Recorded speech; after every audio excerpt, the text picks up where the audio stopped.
Lesson 26, Health and Illness. Hello, and welcome to this lesson. Today, we are going to learn useful vocabulary and collocations for talking about illnesses, injuries, fitness, good health, sickness, and pain. A. Verbs used with illnesses and injuries. In everyday conversation, people often use get or have with the names of illnesses. However, more precise verbs and expressions can improve your written style. We use catch with illnesses such as a cold, the flu, a chill, and pneumonia. I got soaking wet and caught a cold. The formal verb contract is used with illnesses such as a disease, malaria, and typhoid. Uncle Jess contracted malaria while he was working in Africa. The formal verb develop is used when a serious or long-term illness begins.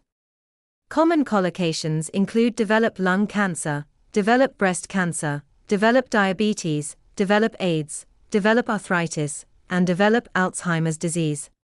My grandfather developed Alzheimer's disease and could no longer remember things or recognize people. We use suffer from with continuing health problems such as asthma, hay fever, and backache. She has suffered from asthma all her life. We can also say that someone has an attack of a particular illness. Common expressions include have an attack of bronchitis, have an attack of asthma, have an attack of hay fever, and have an attack of diarrhea. She had an attack of hay fever and was sneezing without stopping. When a doctor identifies an illness, the patient is diagnosed with it. Common collocations include be diagnosed with lung cancer, be diagnosed with breast cancer, be diagnosed with AIDS, be diagnosed with leukemia, and be diagnosed with autism. He was diagnosed with lung cancer and died a year later. With injuries, we can use suffer or the more formal verb sustain. Common expressions include suffer major injuries, sustain minor injuries, sustain serious injuries, and sustain head injuries. The driver sustained serious head injuries in the crash. B. Fitness and good health. To stay fit and healthy, a person may take regular vigorous exercise. Vigorous exercise requires a great deal of physical effort. Eating a balanced diet means eating an appropriate variety of foods. A person may also care about healthy eating, meaning that they pay attention to choosing food that supports good health. Someone who follows an organized exercise plan may follow a personal fitness program. It is also important to stick to your program, which means continuing to follow it consistently. A person who has remained healthy and physically active over time has kept fit. Useful questions about fitness include: do you take regular vigorous exercise?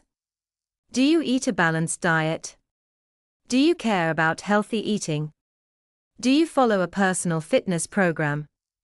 Do you always stick to your program?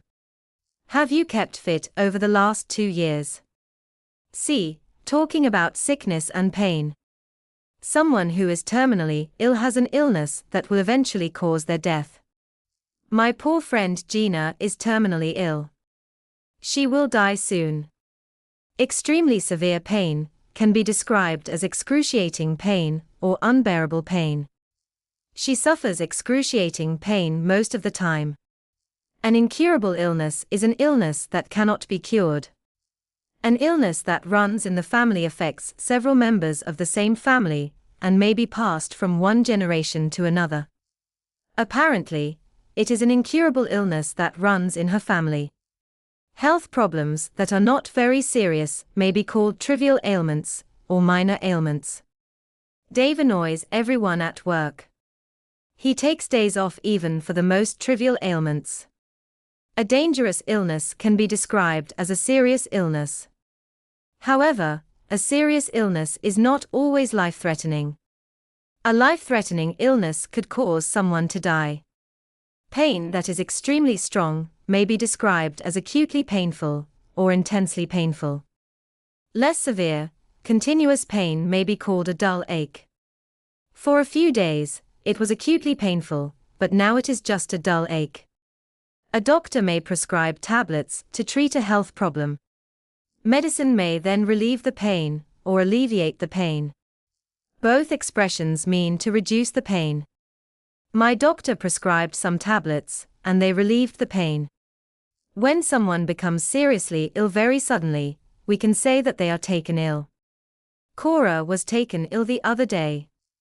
She is in hospital, and the doctors are not sure what the problem is yet. A heavy cold is a severe cold. The opposite is a slight cold. A strong and persistent headache can be called a splitting headache. I had a heavy cold and a splitting headache, so I was not in a good mood. Common mistakes.